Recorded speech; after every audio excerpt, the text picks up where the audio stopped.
Rato Branco está hoje aqui no Santo Cristo para conversar com Rafael Alonso.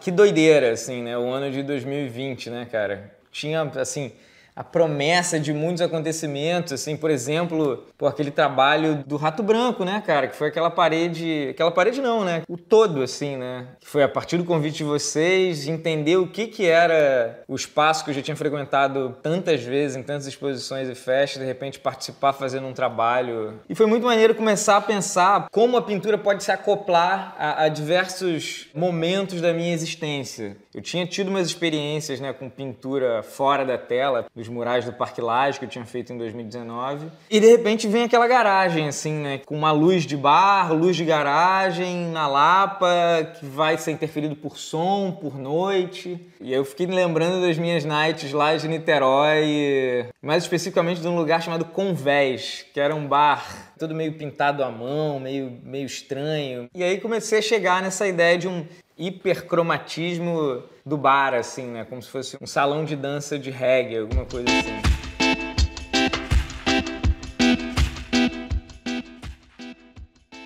Eu tenho me interessado cada vez mais por esses espaços que não são espaços da arte, assim. Que muitas vezes eu acho que acabam domando o trabalho, domesticando o trabalho. E o artista, né? O artista acaba acreditando, né, que o trabalho dele só vai funcionar ali. O tipo de trabalho que me interessa é o trabalho que tenta ir de encontro ao mundo e não se apartar do mundo e se isolar e se valer desse isolamento como uma espécie de salvo-conduto.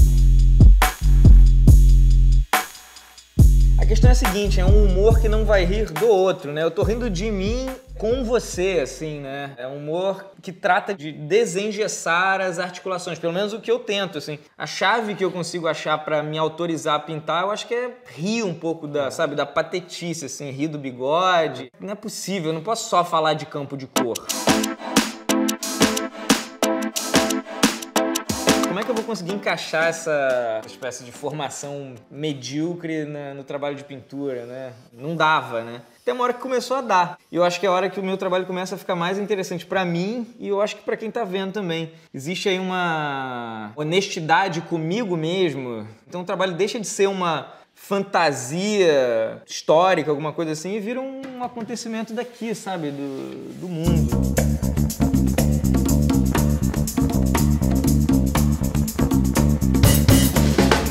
Uma semana depois lá do Rato Branco, rolou o isolamento. E aí eu parei de vir aqui pro ateliê. E aí assim, a gente começou a ver o mundo ou por paisagem, né? Você olha pra fora e vê, ou por imagem de celular e tal. Então, assim, eu comecei a ter a vida mediada por esse tipo de imagem, né? Eu comecei a colecionar umas imagens, ao mesmo tempo comecei a fazer uns desenhos, comecei a ficar de saco cheio de não fazer nada. E aí eu comecei a fazer esses guaches a partir de uma coleção de imagens que eu fiz. Esse trabalho ele foi exposto na Milan, online, né? A gente vive esse momento singular da história, que é isso, uma exposição que já nasceu com uma imagem digital, assim. Por exemplo, isso aqui era uma Kawasaki Ninja que ficava estacionada, era o sonho de consumo, eu tô falando de Convés aqui, o bar Convés, né? Era o sonho de consumo da adolescência, era uma Kawasaki Ninja, né? Então eu comecei a coletar imagens, tanto que eu fotografava, como essa vista da Praia de Ipanema, em que eu saio para andar, nesse caso de carro aqui. Isso aqui era uma foto minha, bem garoto, eu não estou aqui, mas estou aqui. Eu pegando sol com a minha mulher em casa, né? Então tem um sol retangular, um sol da varanda, assim, sabe? Eu li A Peste, do Camus. Na contracapa do livro tinha esse retratinho do Camus aqui. Eu falei, vou fazer também, né? Esse é o Pedroca. Salvou alguns dias de quarentena da gente, assim, com a mini novela dele. O cachorro que morava com a gente. Essa é a Tia Arê, minha mulher. Meu tio, ele é cirurgião. Ele mandou essa imagem, na verdade, que era uma imagem de uma cirurgia que ele ia fazer ainda de um cara que tinha perdido o pé. Esse foi muito doido também, cara. Isso aqui eu tava uma noite, de repente eu começo a ver um conjunto de estrelas em linha. Estamos sendo invadidos por alienígenas. Ferrou. Depois descobri com facilidade que eram uns satélites do Elon Musk que ele tinha lançado alguns dias antes e que estavam passando numa trajetória visível. Se cobra eventualmente do artista uma espécie de identidade fixa, né? Então, peraí, se eu sou um pintor abstrato ou se eu sou um pintor que lida com suportes ou com limites da pintura, eu não posso fazer essa pintura porque eu seria outro artista. Assim, como assim? Mas a gênese seria essa, né? Você pensar todo dia um trabalho diferente, ou todo dia não, ou quando vier um trabalho diferente, e poder realizar esse trabalho, né? Sem estar tão preocupado com a perda da sua suposta identidade. A ideia não é tentar encaixar a minha identidade em cima de qualquer coisa. Na verdade, é estar ativo para ouvir o que está acontecendo, ou ver o que está acontecendo e tentar negociar com isso. Então, acho que esses trabalhos são a negociação com o momento que eu estava vivendo, né? A exposição Olho Grande, ela surge de um convite da Galeria Atena como uma proposta de que eu pensasse um mural para a galeria, já que a galeria estava fechada. Lancei essa contraproposta para eles, que era assim, cara, vamos aproveitar que está fechada, vou experimentar o espaço da galeria, vocês topam? Literalmente eu transferi todo o ateliê para lá. Comecei empilhando os meus trabalhos, 10 anos de produção, né, o que eu tenho aqui no ateliê, eu botei lá e fiz um morro de pintura, né, uma parede de pintura. E junto com isso eu comecei a criar a ficção dessa cidade chamada Olho Grande, um balneário fictício que se recusa a entrar em contato com a realidade, assim. E aí nesse balneário, um dia o sol se recusa a se pôr.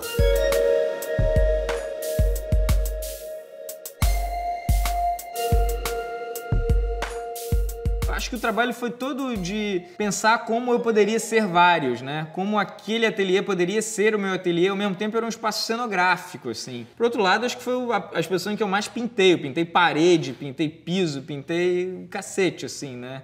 Acho que de todas as maneiras eu tentei dizer assim, cara, não existe nada que esteja apartado do mundo aqui. O que é o circuito de arte? Caralho, a galera secando a pimenteira mesmo.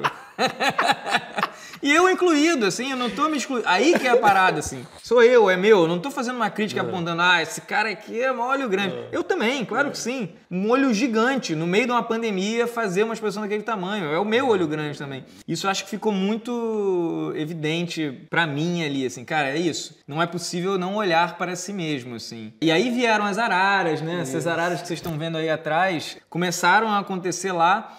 E, novamente, assim, já que a gente está falando de signos da brasilidade, signos da tropicalidade, signos que são exuberantes, o quanto isso se conecta mesmo com o que eu entendo como realidade, assim. Tá bem longe, assim, é bem camisa de turista. É um pouco entender como esse signo patético. E aí, é isso que eu tô tentando nessas pinturas aqui. Que é um pouco lidar com a patetice dos nossos signos, ainda assim produzir pinturas que sejam enérgicas, assim. No fim, a gente faz o que a gente quer. Mas é importante pra mim que o trabalho reflita o que eu tô entendendo do mundo, assim, né?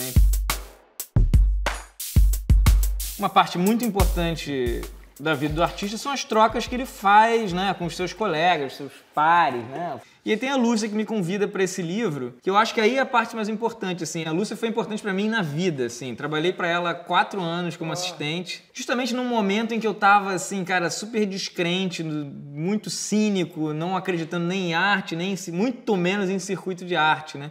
E aí eu vi a Lúcia trabalhando, assim, né? Um tesão, um desejo inacreditável, né? Aquela velhinha de 70 anos mandando ver nas pinturas. Ver a Lúcia trabalhando é muito importante para mim, no sentido de que eu vejo alguém trabalhando porque gosta de trabalhar. E estar num livro junto com ela, a partir de um outro convite dela, é assim, chama pacto visual.